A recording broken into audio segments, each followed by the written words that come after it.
In most Indian languages, in common usage, the word hatha means being adamant. This is a quality that you will need. Your body says, enough, I've had it, but you're adamant. This is Hatha Yoga.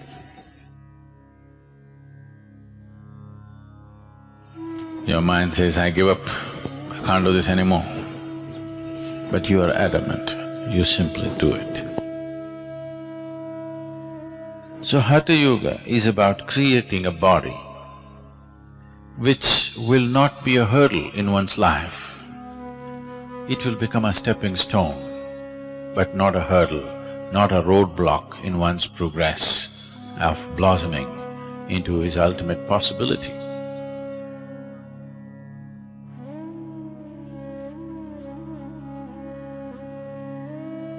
So simple tips. I am not known for giving tips. Bad reputation I have, but simple tips.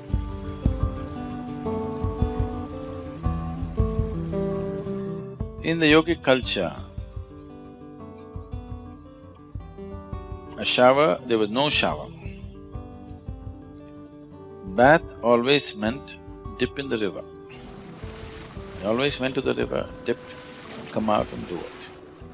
If you do this, your muscles will be good. So, an alternate way of doing it is, usually in our homes, the pail that we use to pour water is this big. At least it has 4 liters of water. If you do this, the whole body, that's it, always… I'm not going to insist on this for the ladies, your hairstyles and everything, but always a bath means the first pail of water is on your head, always. Putting cold water on your body will shift the heat into your brain very rapidly, it should not happen. So this is why those who don't want to wet their hair, at least should take a little bit of cold water and put it, there's a point here, in line with your ears, here.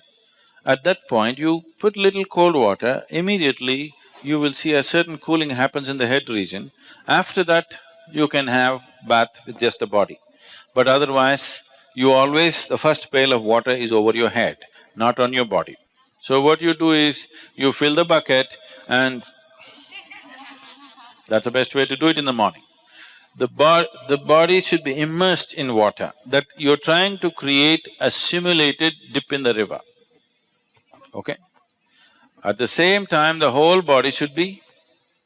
at least the skin should be covered in water at the same time, not like this, like this,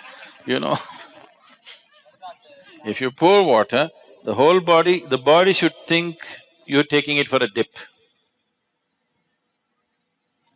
So, if you pour like this, there is a certain coolness in the system and muscles become very flexible.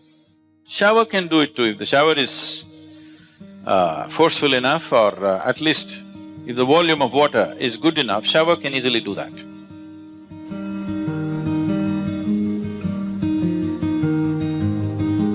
It's always best that we use water which is little cooler than the room temperature. Just a certain volume of water to flow over you, or to be immersed in a water which is cooler than room temperature. Because if this happens, one thing that happens on the surface is the cells, the epithelial cells will contract. When they contract, they open up all the pores. The pores between the cells will open up. The cells themselves have pores. We don't want that to open. That will open if you put it in warm water. If you dip your body in a hot water tub, the cells will open up and take in water. That is not always a good thing to do. You put the body in cold water, the cells will contract, the in-between spaces will open. And that's important for practicing yoga, because we want the cellular structure of the body to be charged with a different dimension of energy. If the cells contracts and allow space and then you practice your yoga, then the cellular structure in the body is charged. Why one person seems to be far more alive than the other is essentially because of this. And once your cellular structure is charged with energy, it will remain youthful for a very, very long time. When people are thinking, why the old bugger is still not dead, you still feeling like you're 25.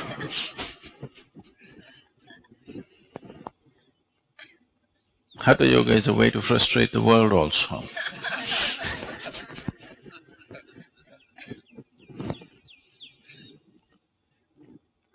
So, water which is cooler than the room temperature, in India, it is in South India at least, it's not so much of a problem, the water is always in that temperature, ideal place.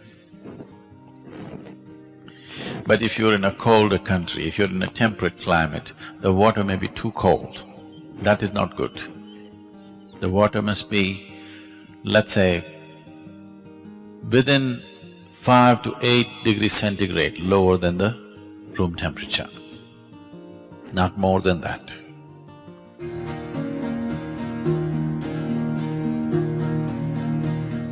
So if you have a tendency to catch cold initially, first couple of weeks, you put a spoon of eucalyptus oil in the water, cold water, and pour it over you. You will see your cold will go away, not because of the eucalyptus oil, just because of the cold water.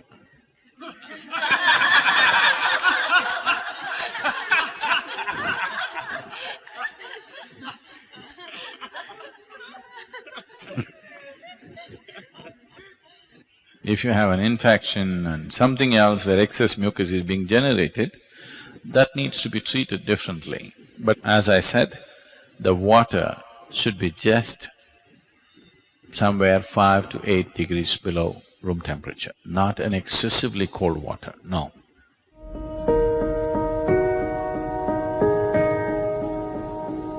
If there's any kind of interaction, any kind of mingling and mixing of whatever kind, if you're in a crowd for too long, when you go home, first thing is shower.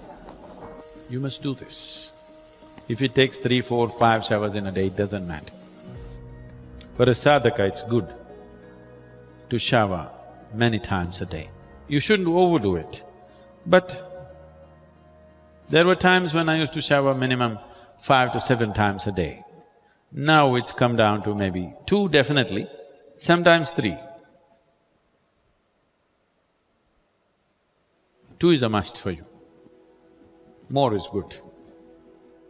Any kind of physical contact happens with somebody, a period of more than, let's say, 6 minutes, if you're even holding somebody's hand, before you do yoga, it's best that you have a shower. This is not a cleansing thing. We are not trying to clean the body, that's not the point. It's not because somebody is impure, you're trying to clean your body. Yoga is a way of organizing your energies into an individual. So if any kind of transaction happened too much, if I come and sit in a program, I'm not even physically touching anybody, if I sit in a program for 2, 3 hours, first thing is shower. Because just the interaction creates a certain amount of… the integrity of your energy becomes little loose. So at any time, first thing when you go home, shower. Shower need not mean soap, shampoo, this, that. A bucket full of water, boom. Just water flowing over, it purifies. How does water purify without washing and scrubbing? Not like that. You know, in nuclear reactors, they're using certain metals, particularly metals like titanium and even platinum and few other things. If they want to purify these metals, they want metals in the purest form. In the normal laboratory process, they can only purify to a certain point, beyond that they're not able to purify. So what they do is, you make a rod of this metal and make another ring. Just move it up and down without touching. Just do this. You will see the metals will get purified. So 72% of your body is water. You just throw water over this, there is a certain purification. Not about washing the dirt on your skin, that is anyway there, that's a different thing. But a certain purification on a deeper level happens, just allowing water to flow over you.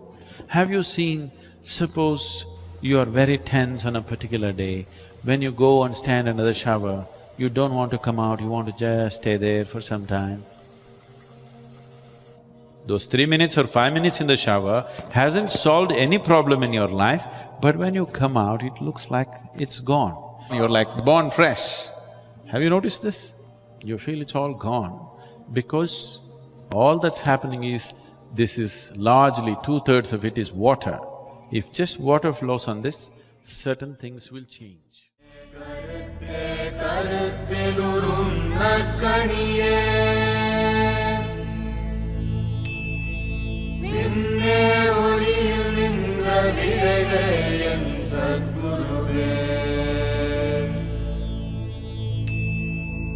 தேவர் முதல் காணாத திருநடம் தந்தாண்டு கொண்டு